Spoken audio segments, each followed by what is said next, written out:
Selamat datang di channel Cinta Dalam Cerita. Jangan lupa untuk subscribe dan tekan tombol like, supaya kalian gak ketinggalan cerita-cerita seru berikutnya.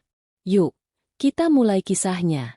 Ketika Evan Liang, CEO perfeksionis yang dingin, dituduh sebagai sugar daddy oleh seluruh gedung, hidupnya berubah kacau karena kesalahpahaman yang melibatkan tetangganya, Tasha Yuan, konten kreator ceria dan berisik. Kerja sama pura-pura demi meredam skandal justru membuat mereka semakin dekat. Namun, apakah dua dunia yang bertolak belakang ini benar-benar bisa jatuh cinta tanpa saling melukai? Tetap simak video ini sampai akhir. Pagi itu, lantai 27 apartemen Silverline masih sunyi.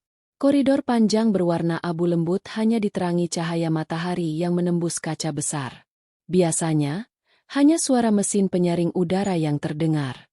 Tapi hari ini, ketenangan itu hancur oleh suara tingtong dari interkom unit 2709. Evan Liang membuka pintu apartemennya tanpa ekspresi, mengenakan hoodie hitam tipis dan celana jogger setelah selesai lari pagi. Rambutnya masih sedikit basah, napasnya teratur. Aura CEO dingin benar-benar terasa bahkan saat ia hanya berdiri diam. Paket untuk... Tasha Yuan. Ujar kurir, bingung. Evan menatap papan nama kecil di karton. Bukan saya. Kurir panik. Salah unit. Tapi, Pak, bisa bantu sebentar? Koridor sempit. Saya harus balik ke lift ambil paket lain. Yang ini gede sekali. Belum sempat Evan menolak. Kurir sudah menaruh kotak raksasa itu di tangan Evan yang sebenarnya tidak minta ikut serta. Kotaknya besar, ringan, tapi mengganggu. Ia mendeci halus. Kenapa hidupku selalu dipaksa berinteraksi dengan manusia? Unit yang benar adalah 2707. Dua pintu sebelah kanan. Evan mengetuk, berniat meletakkan paket lalu kembali ke rutinitas paginya. Namun pintu itu terbuka cepat, dan seorang gadis rambut coklat panjang dengan piyama satin bermotif awan langsung menyembul keluar. Oh! Tasha terperanjat. Kotak keramatku.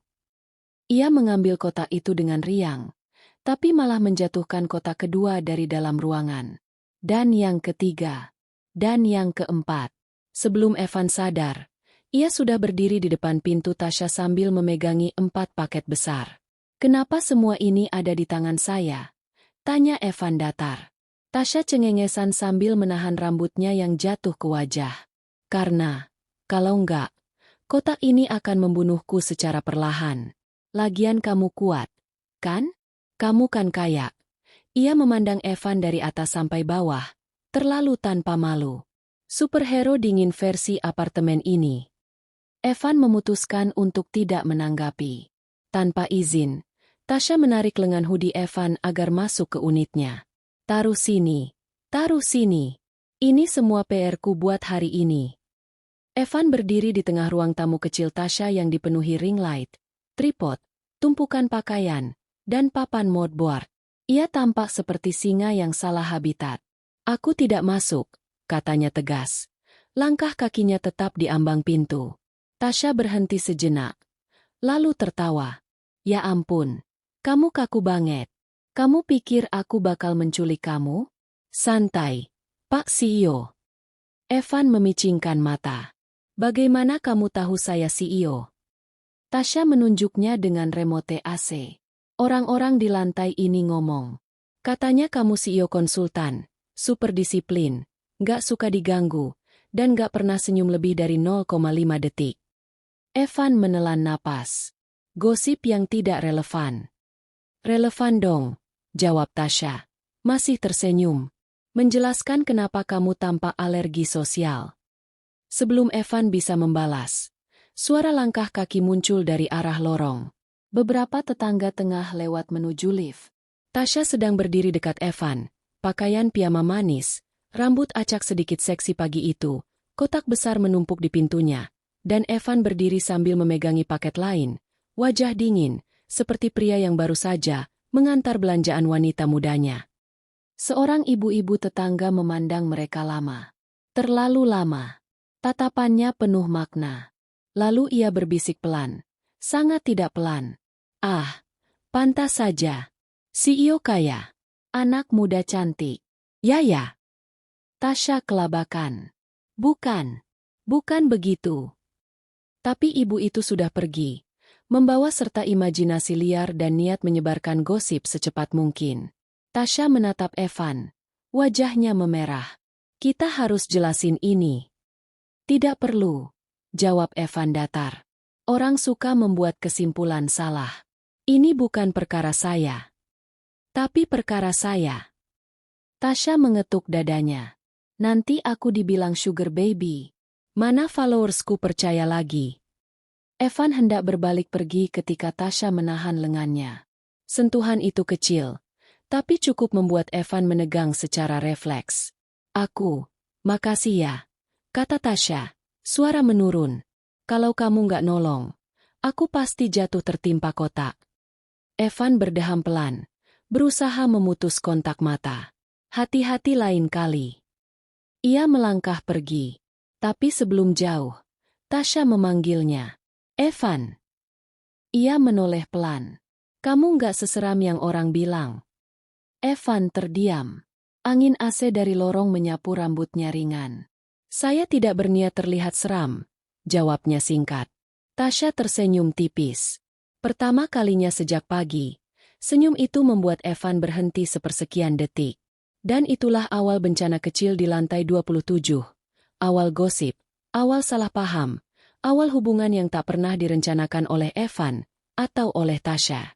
Tapi yang paling menarik, justru pagi itu, sebuah rumor lahir hanya dari 6 paket dan satu CEO yang terlalu tampan untuk tidak disalahpahami. Hari itu, Evan baru saja menyelesaikan panggilan dengan klien Hong Kong ketika suara notifikasi ponselnya berbunyi terus-menerus. Biasanya, ia mematikan semua sosial media. Ia tidak suka keributan. Tapi ponselnya menggetar dengan frekuensi yang mencurigakan. Pesannya datang dari asistennya. Pak Evan, ada video Anda viral. Terkait tetangga. Evan mengerutkan kening. Video apa? Ia membuka link yang dikirim. Dan dalam hitungan detik, ia tahu dunia profesionalnya dalam bahaya. Di layar, muncul vlog Tasya. Judulnya polos. Unboxing PR PKG mingguan kilauan. Tapi 15 detik pertama adalah kekacauan yang tidak ia sadari terekam. Tasya berdiri sambil memegang cutter. Rambut diikat asal. Piyama masih sama seperti pagi itu. Kamera sedang fokus padanya. Tapi di belakang, bayangan Evan lewat, membawa 2 kotak besar. Lain kali bilang dulu kalau paketnya berat. Katanya, nada suaranya datar tapi terdengar seperti teguran manja. Kemudian Tasya tertawa kecil, mendekatinya, dan berkata, "Aku kan punya kamu." Sebenarnya itu nada bercanda. Tapi bagi netizen, selesai sudah. Kolom komentar sudah seperti pasar malam. OMG Sugar Daddy Vibes wajah menangis kencang api. CEO lewat bawa kotak kaya bawa belanjaan sugar babinya. Tasya tipe cewek manja-manja gitu ternyata. Dia tinggal apartemen mahal. No wonder. Dan yang paling buruk, siapa nama CEO-nya? Kayaknya familiar. Ini atasan GW? Evan mengusap wajah. Napasnya memanas. Ini, bencana. Sementara itu di unit 2707, Tasya tiba-tiba tersedak air minum saat melihat video yang sama. Apaan ini? Jeritnya. Ia mempost videonya pada frame Evan membawa kotak. Wajahnya tampan namun tampak patuh. Tidak membantu sama sekali. Kenapa kamu kelihatan kayak sugar daddy beneran? Tasya mengacak rambutnya sendiri. Kenapa aku bilang, aku kan punya kamu? Ya Tuhan, Tasya, otakmu di mana? Ia buru-buru mengambil ponsel, hendak lari ke unit Evan. Tapi notifikasi masuk lebih cepat. Dari brand skincare. Hai Kak Tasya, kontenmu lucu banget. Tapi boleh klarifikasi sedikit? Banyak yang salah paham. Dari agensi. Kamu pasti nggak pacaran sama CEO itu, kan? Ini bisa masalah kalau salah persepsi. Dari mantan pacar. Oh jadi sekarang sugar baby? Pantes ninggalin gue.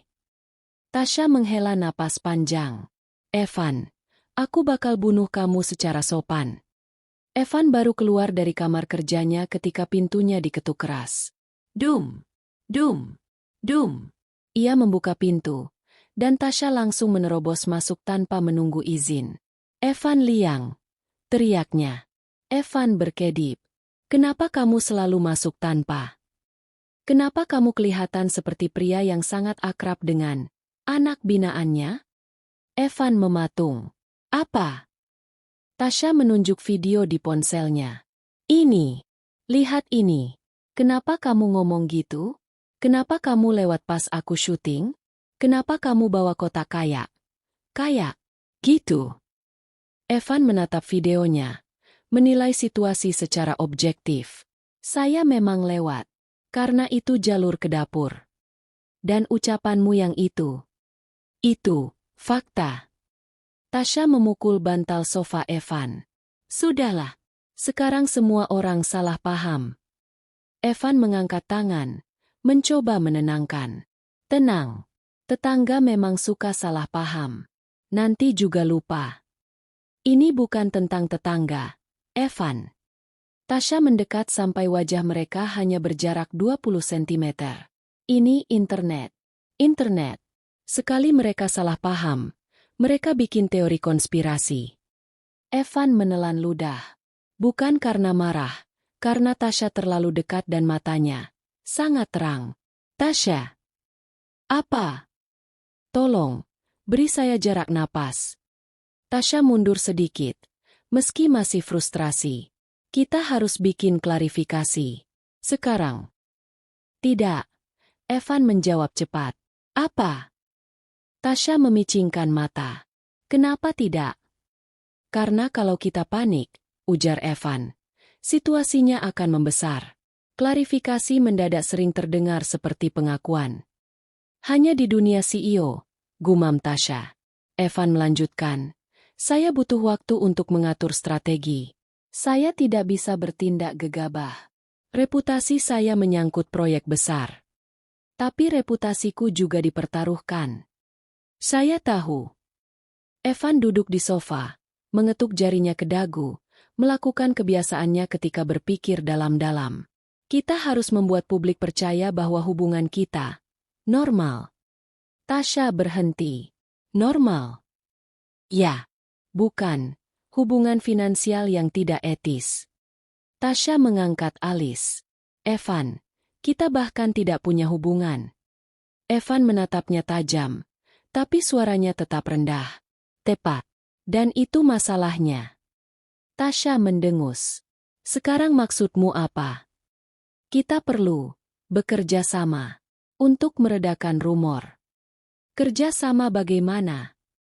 Evan menarik napas panjang. Mulai dari sekarang, hindari perilaku mencolok. Jangan menyebut saya punya kamu.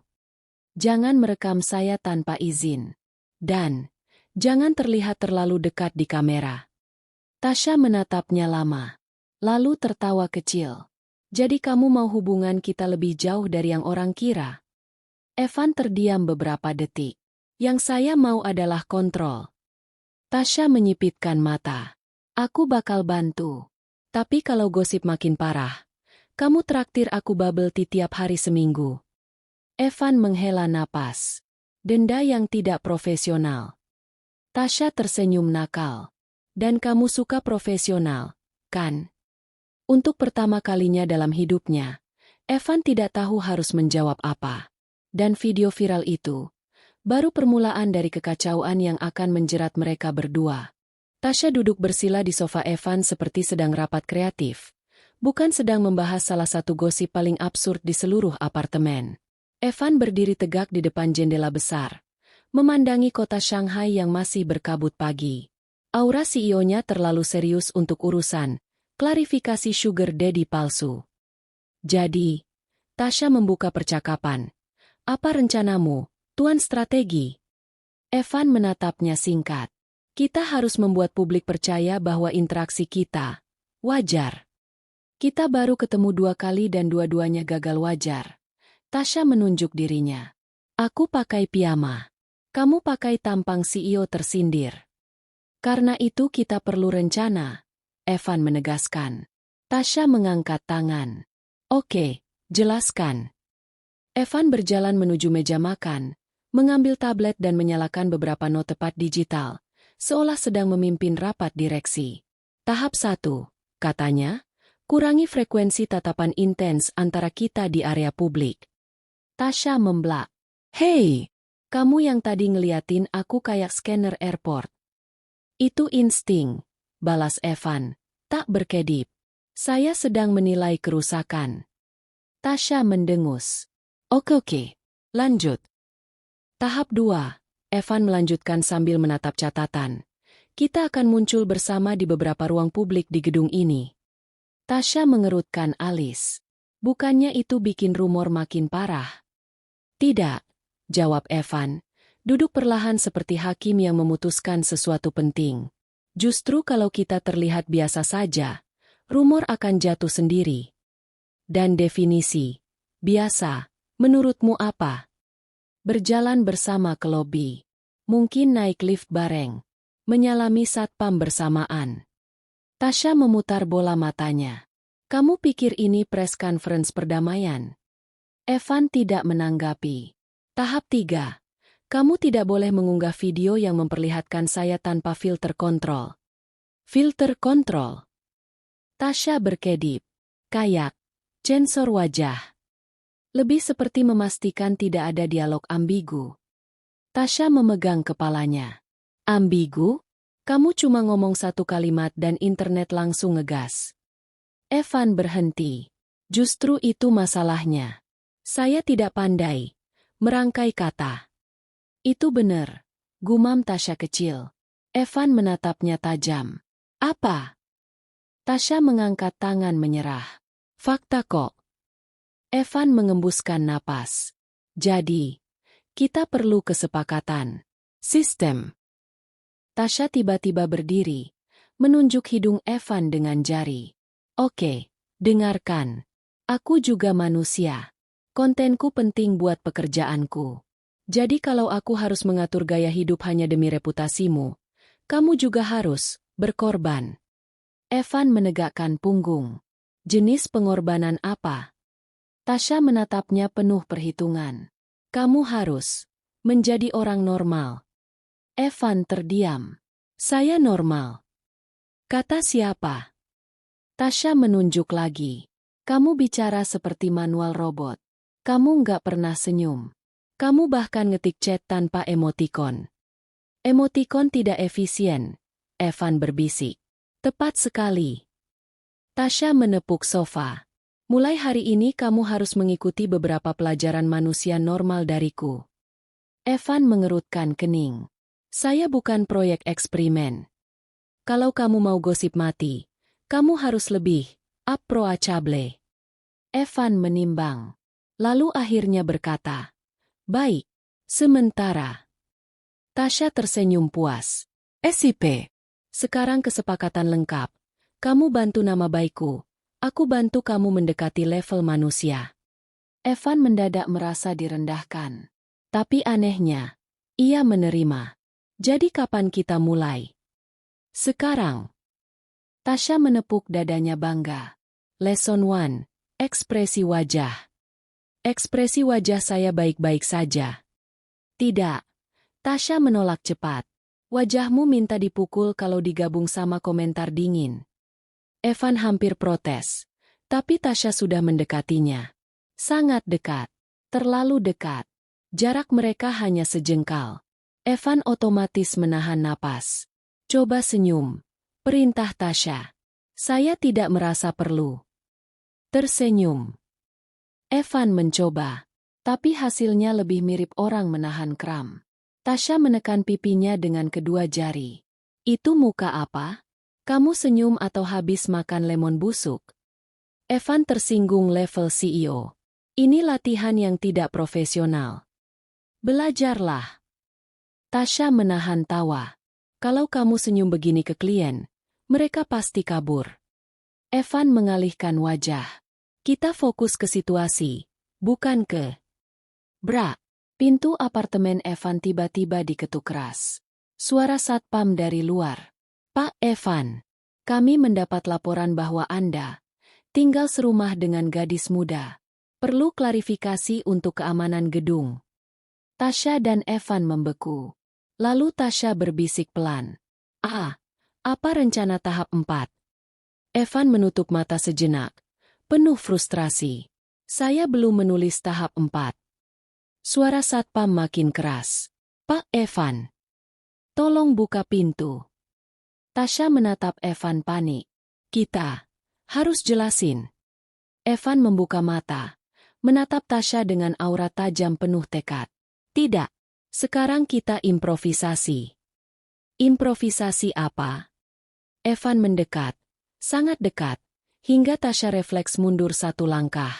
Kita akan menunjukkan bahwa tidak ada apa-apa antara kita, kata Evan, suara rendah tapi stabil. Dan kita harus terlihat meyakinkan. Tasya menelan ludah. Dan bagaimana caranya? Evan mengulurkan tangan. Tolong, bekerja sama dengan saya. Meski tidak romantis secara eksplisit, sesuatu di dada Tasya terasa mencair. Dan entah kenapa, ia meraih tangan itu. Mereka siap menghadapi satpam, tetangga, dan rumor bodoh yang kini berubah menjadi badai.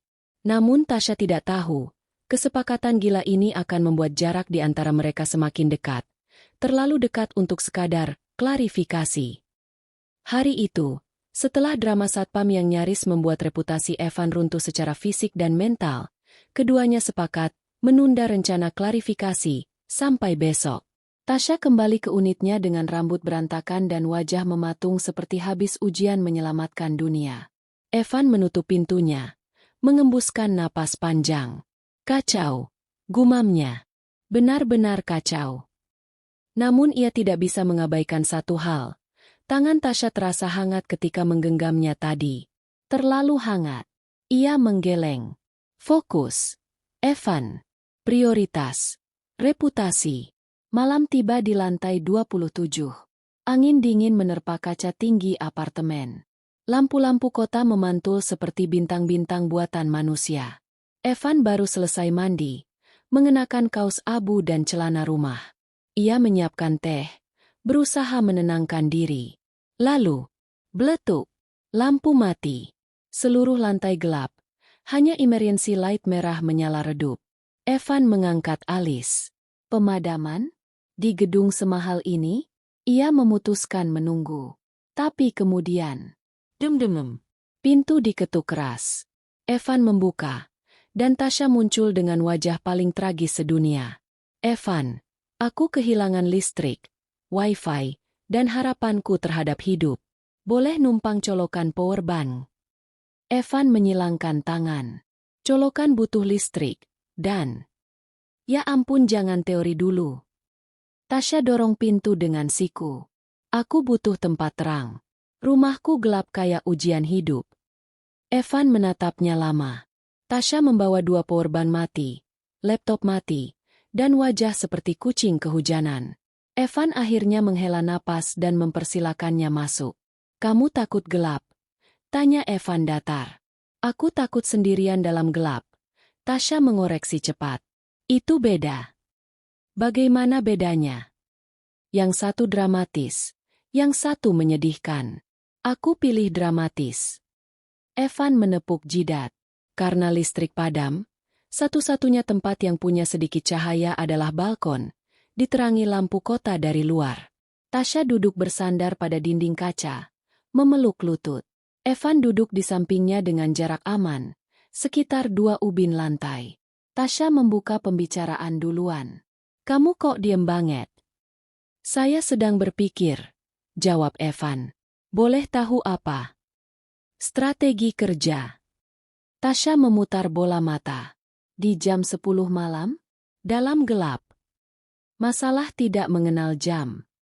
Wah, Tasya menatapnya dengan simpati palsu. Hidupmu kasihan juga ya? Evan menatapnya datar. Ini normal untuk saya. Maka dari itu, kasihan. Evan ingin protes, tapi kemudian Tasya bertanya pelan, lebih serius. Evan, kamu selalu sendirian. Evan terdiam. Angin malam masuk ke balkon, memainkan rambut Tasha. Lampu kota memantulkan cahaya lembut di matanya. Tidak selalu, jawab Evan akhirnya. Saya punya rekan tim, partner bisnis. Tasha menatapnya. Itu bukan teman, Evan. Evan menelan ludah kecil. Saya tidak punya banyak waktu. Semua orang gak punya waktu, balas Tasha. Suaranya lembut. Tapi semua orang butuh tempat pulang. Kalimat itu membuat Evan menunduk. Ada sesuatu yang terasa asing di dadanya. Sesuatu yang tidak timbul saat presentasi di ruang rapat. Tasha kemudian tertawa kecil. Kembali ke dirinya yang ceria. Kamu pasti pikir aku ngomong kayak drama romans yang lebay ya? Sedikit, kata Evan jujur. Aku tahu. Tasha mengangkat kedua tangan. Tapi serius. Kamu itu kelihatan kayak orang yang kalau jatuh cinta bakal jatuh dalam. Evan memalingkan wajah. Ini pembahasan yang tidak relevan. Tasha mencondongkan tubuh, mendekat sedikit.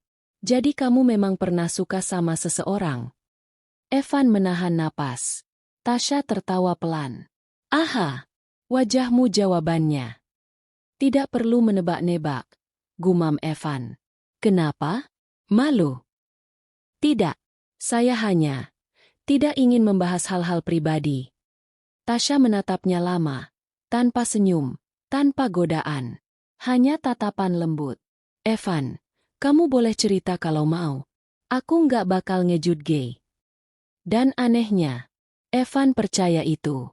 Tidak ada kisah menarik, katanya, suara lebih rendah. Saya pernah menyukai seseorang, tapi saya terlalu lambat. Terlalu kaku. Terlalu sibuk. Tasha terdiam. Dia memilih orang lain. Evan mengangguk kecil. Aku ngerti. Tasha memeluk lututnya. Aku juga pernah. Bukan karena aku sibuk. Tapi karena aku terlalu berisik buat dia. Evan menatapnya samping. Berisik. Aku rame. Cerewet. Drum queen. Katanya capek sama aku. Evan tidak sadar, tapi matanya melembut pada saat itu. Saya tidak merasa kamu beban seperti itu. Tasha menoleh spontan. Iya. Evan hampir terjebak, tapi ia tidak mundur. Kamu membawa warna. Tasha membeku. Itu bukan kalimat puitis. Itu bukan rayuan. Itu murni, polos, jujur dari seseorang yang jarang bicara apapun selain data dan fakta. Dan itu justru membuat dada Tasha bergetar. Angin malam lewat di antara mereka. Jarak dua ubin itu terasa seperti setengah langkah saja. Tasha membuka mulut hendak bicara. Tapi lampu tiba-tiba menyala seluruh gedung. Ah! Tasha menutup mata. Cahaya. Aku kembali ke dunia manusia. Evan berdiri. Sepertinya listrik pulih. Tasha ikut berdiri, tapi sebelum berjalan masuk, ia berhenti. Evan. Thanks, buat malam ini. Kamu nggak dingin kok. Kalau mau. Evan menahan napas. Selamat malam, Tasha.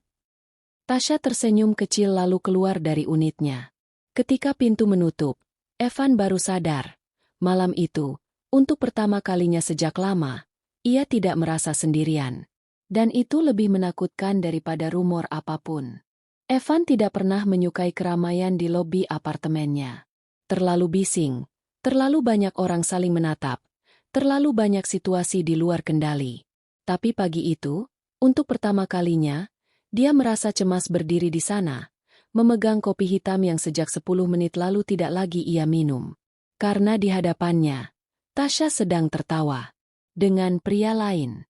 Pria itu, Rio, model tinggi 185 cm dengan wajah fotogenik dan bahu lebar, tengah membacakan skrip untuk konten fashion yang akan mereka buat. Mereka tampak dekat. Terlalu dekat.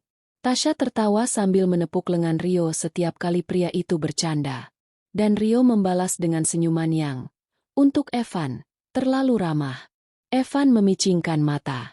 Kenapa dia harus menyentuh lengan pria itu setiap kali tertawa? Gumamnya pelan. Satpam lobi yang berdiri di dekatnya tersenyum canggung. Bapak sedang bicara dengan saya. Evan mengerjap cepat. Tak sadar ia bicara keras. Tidak. Dia kembali memperhatikan Tasha. Tubuhnya kaku. Rahangnya menegang. Kenapa mereka kelihatan cocok begitu? Tasha melihat sekilas ke arahnya, meski hanya sepersekian detik, dan memberi senyum kecil, semacam, aku lihat kamu, tunggu sebentar. Tapi bagi Evan, itu tidak cukup. Bukan setelah dia melihat Rio menyentuh ujung rambut Tasha sambil berkata, aku suka gaya rambut kamu hari ini. Tasha menepis pelan sambil tertawa. Ih, profesional, dong. Profesional? Profesional apanya? Mana ada kerja profesional sambil menyentuh rambut orang? Evan menghela napas panjang, berusaha memadamkan sesuatu yang terasa seperti panas di dadanya. Bukan marah. Lebih pada rasa tidak nyaman yang asing. Rasa yang menggigit. Rasa yang membuatnya ingin menarik Tasha ke sisinya dan berkata, jangan tertawa seperti itu sama orang lain.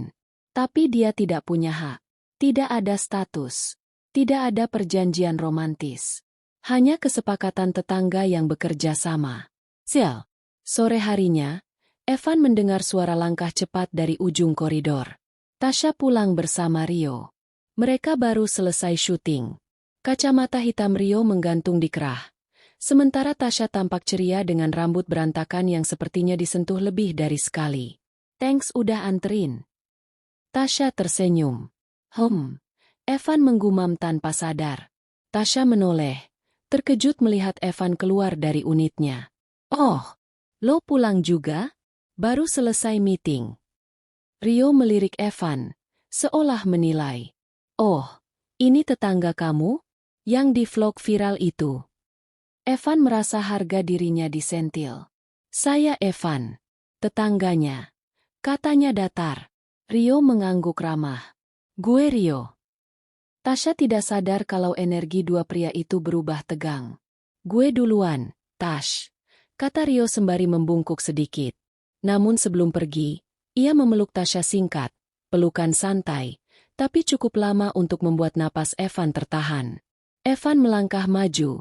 Refleks. Kenapa kau membiarkan orang asing memelukmu seperti itu? Suaranya keluar lebih dingin dari yang ia rencanakan. Tasha menoleh cepat. Wajahnya memerah karena marah dan malu. Hah? Lo serius nanya kayak gitu? Ya. Evan menatap langsung. Tajam. Itu tidak pantas. Pantas menurut siapa? Menurut lo.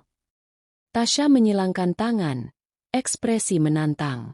Kau siapa sampai bisa marah begitu? Itu dia. Pertanyaan yang tak bisa Evan jawab. Udara di antara mereka menegang. Seolah koridor menyempit. Tasha mendekat selangkah. Kita nggak pacaran. Kita nggak punya status. Jadi kenapa lo ngomel seolah gue properti lo? Aku tidak. Evan terdiam. Kata-katanya terasa tercekat. Tasha menunggu. Emosinya bercampur, kesal, bingung, dan sedikit berharap, meski ia membencinya. Akhirnya Evan menghembus napas panjang. Aku tidak suka melihatnya. Itu saja yang keluar. Tasha berkedip. Nggak suka. Gimana maksudnya? Aku tidak nyaman. Evan memijat tengkuknya. Frustrasi pada dirinya sendiri yang tidak bisa merangkai kalimat normal. Aku tidak suka waktu dia memelukmu. Aku tidak suka cara dia menyentuhmu. Aku tidak suka melihatmu tertawa seperti itu dengan orang lain. Tasha terpaku. Jantungnya berdebar. Evan. Tasha menahan napas. Lo, cemburu. Evan menahan tatapannya. Tapi rahangnya menegang. Aku tidak tahu apakah itu kata yang tepat. Itu cemburu, sahut Tasha cepat. Evan menutup mata sepersekian detik. Kalau iya, lalu apa? Tasha terdiam. Karena kenyataannya, dia juga merasakan hal yang sama. Tapi dia yang meminta batas. Dia yang mengatakan mereka harus jaga jarak demi reputasi. Dan sekarang Evan justru melangkah melewati garis itu. Tasha menarik napas pelan. Kalau lo cemburu, berarti lo mau sesuatu lebih dari sekedar tetangga. Evan mendekat. Jarak mereka hanya beberapa senti. Suaranya turun menjadi nada rendah yang membuat bulu kuduk Tasya meremang. Aku mau sesuatu. Tapi aku tidak tahu apakah kau menginginkannya juga. Tasya hampir menjawab. Hampir. Tapi ia menelan kata-katanya kembali. Mundur setengah langkah. Kita. Jangan ngomong ini di koridor. Banyak telinga. Evan mengangguk pelan. Namun matanya berkata, perbincangan ini belum selesai. Tasya masuk ke unitnya. Menutup pintu perlahan. Begitu pintu terkunci, ia meletakkan tangan di dadanya. Jantungnya masih berlari. Satu hal jelas. Cemburu Evan bukan sekadar reaksi. Itu pengakuan yang tidak sengaja. Dan Tasya tidak yakin apakah ia siap. Atau justru sudah terlalu menunggu. Evan selalu terbiasa mengendalikan segalanya. Rapat, klien, direksi, bahkan waktu tidurnya sendiri. Tapi hari itu, satu hal yang tidak pernah ia sangka terjadi. Namanya trending di semua platform. Sugar Daddy Cheo. Rumah sarang Cheo. Influencer tetangga. Judul-judul berita muncul dengan foto-foto Evan dan Tasya.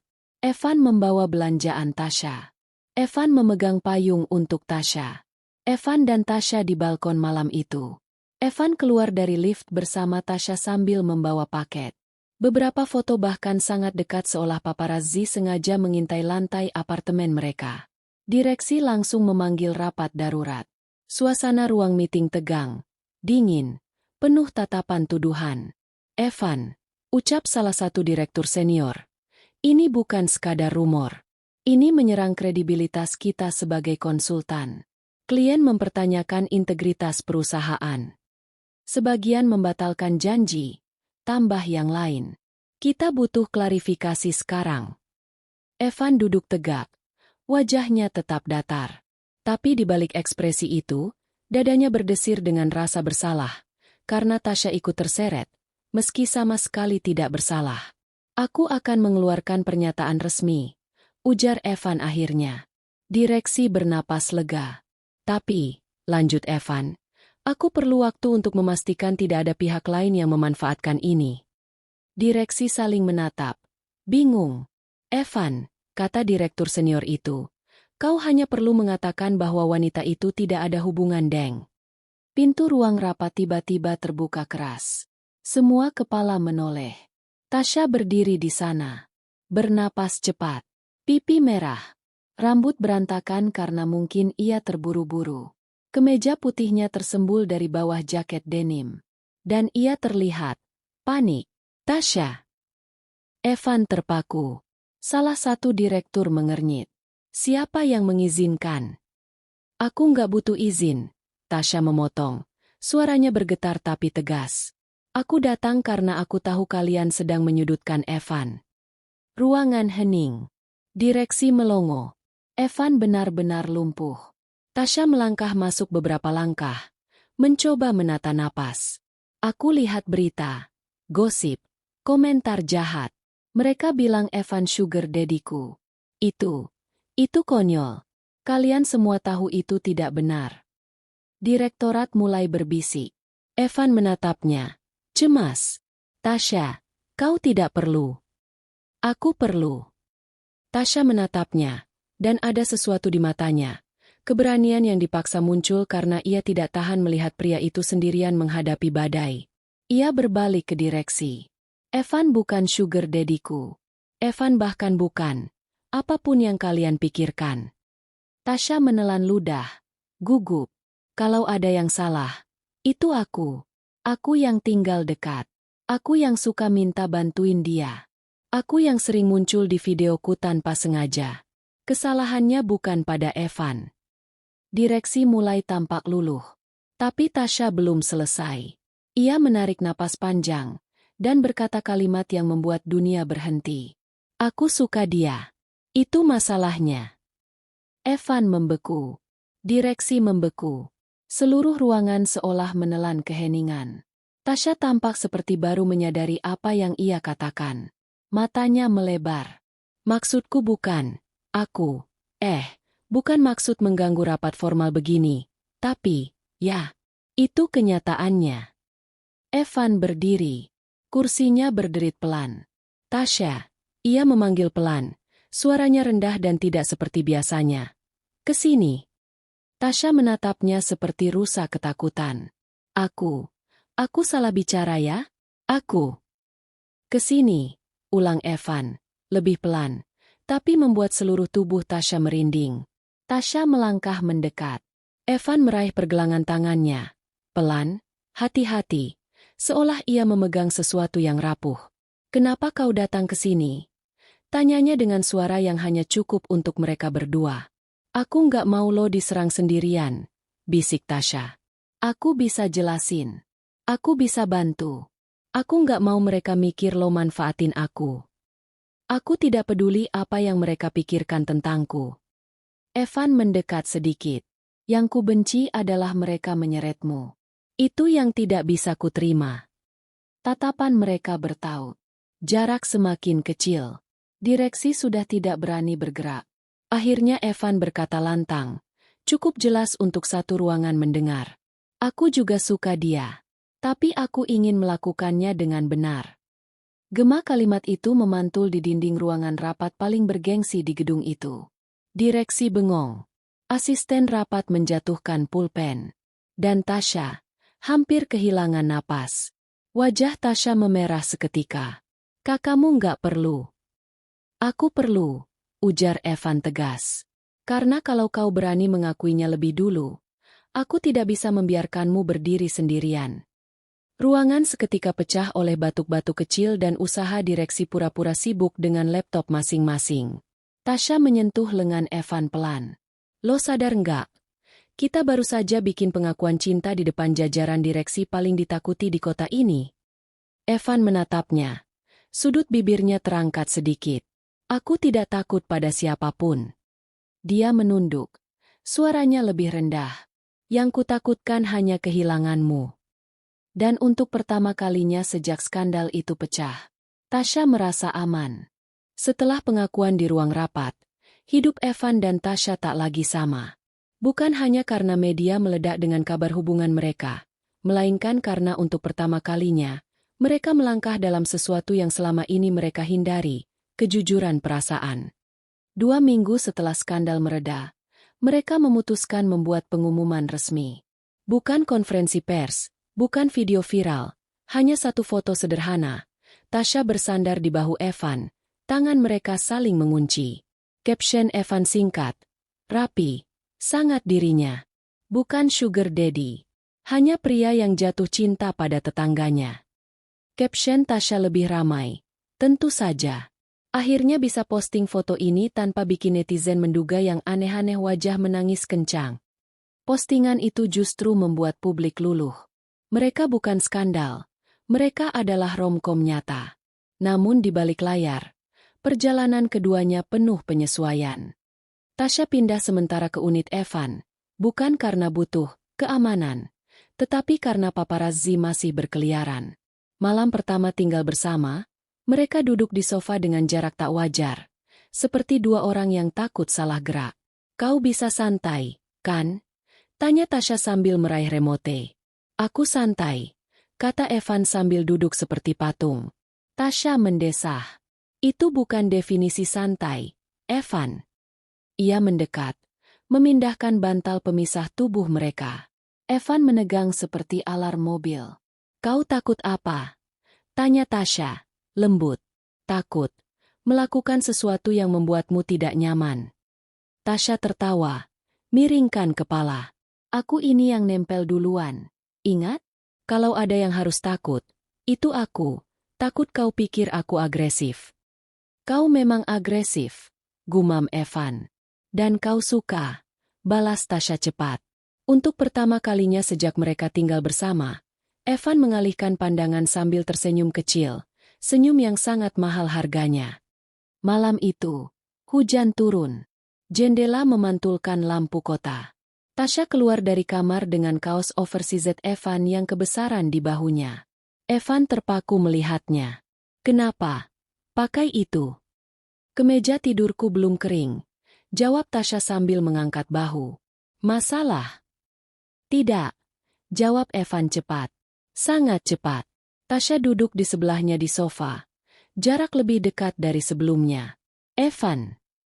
HM. Aku tahu hubungan ini. Masih baru. Dan aku tahu dunia kita beda banget. Tapi aku mau kau tahu. Aku serius. Aku bukan cuma cari tempat berlindung dari gosip. Evan menatapnya lama, dalam, seolah Tasya adalah puzzle yang akhirnya mulai ia pahami. Aku juga serius, kata Evan, pelan tapi mantap. Sejak malam di balkon, aku hanya tidak tahu bagaimana memulainya. Tanpa menakutimu. Tasya tersenyum tipis. Lalu sekarang. Sekarang, Evan menarik napas. Aku belajar. Ia mengangkat tangan Tasya. Canggung, pelan, tetapi hangat. Jari mereka bertaut. Belajar pelan-pelan gak apa, ujar Tasya. Selama kau di sini. Selama kau tidak memeluk model lain lagi. Tasya mendelik. Astaga, jadi kau benar-benar cemburu waktu itu? Ya. Jawaban jujur itu membuat Tasya ingin tertawa sekaligus mencium pria itu. Ia mendekat. Kalau begitu, bagaimana kalau mulai sekarang? Fokus pada yang satu ini saja. Yang satu ini. Evan mengangkat alis. Hubungan kita. Tasya menyentuh pipinya. Bukan rumor. Bukan gosip. Kita. Evan menatapnya tajam, seolah menimbang sesuatu. Kemudian meraih dagu Tasya dengan hati-hati. Kalau aku menciummu sekarang, itu masih termasuk belajar. Tasya tertawa pelan. Itu termasuk praktik langsung. Ciuman pertama mereka tidak dramatis seperti di film. Tidak ada musik. Tidak ada slow-mo. Yang ada hanya dua manusia. Yang satu terlalu berhati-hati. Yang satu terlalu berani. Akhirnya bertemu di tengah. Ciuman itu lembut. Pendek. Tapi cukup untuk mengirimkan getaran kecil ke seluruh tubuh Tasya. Saat mereka menjauh, Tasya berbisik. Kau tahu, aku kira kau akan lebih kaku. Aku sedang belajar, Evan mengulang. Kali ini dengan suara sedikit serak. Kalau begitu, Tasya menarik rah kaos Evan. Aku siap jadi gurumu. Evan memeluk pinggangnya. Dan untuk pertama kalinya, dia yang memimpin. Hujan di luar makin deras. Tapi ruangan terasa hangat. Seminggu kemudian, kehidupan mereka sudah stabil. Gosip hilang. Direksi mulai menerima hubungan itu. Bahkan tetangga apartemen berubah dari pencipta rumor menjadi pengamat manis. Suatu pagi, pasangan tua di lantai bawah melihat mereka turun lift bersama, saling tersenyum. Oh, kata nenek itu. Jadi ini bukan sugar daddy. Tasya menggenggam tangan Evan. Tidak, Nek. Nenek itu tersenyum. Bagus. Ini lebih terlihat seperti cinta sungguhan. Evan menatap Tasya. Tasya menatap balik. Untuk pertama kalinya, mereka tidak perlu menjelaskan apapun. Mereka hanya perlu memegang satu sama lain. Bukan skandal. Bukan rumor. Tapi dua orang keras kepala yang akhirnya menyerah pada perasaan sendiri. Dan itu lebih kuat daripada gosip apapun. Terima kasih telah menyimak cerita ini sampai akhir. Jangan lupa like, komen, dan subscribe untuk mengetahui episode dan cerita selanjutnya.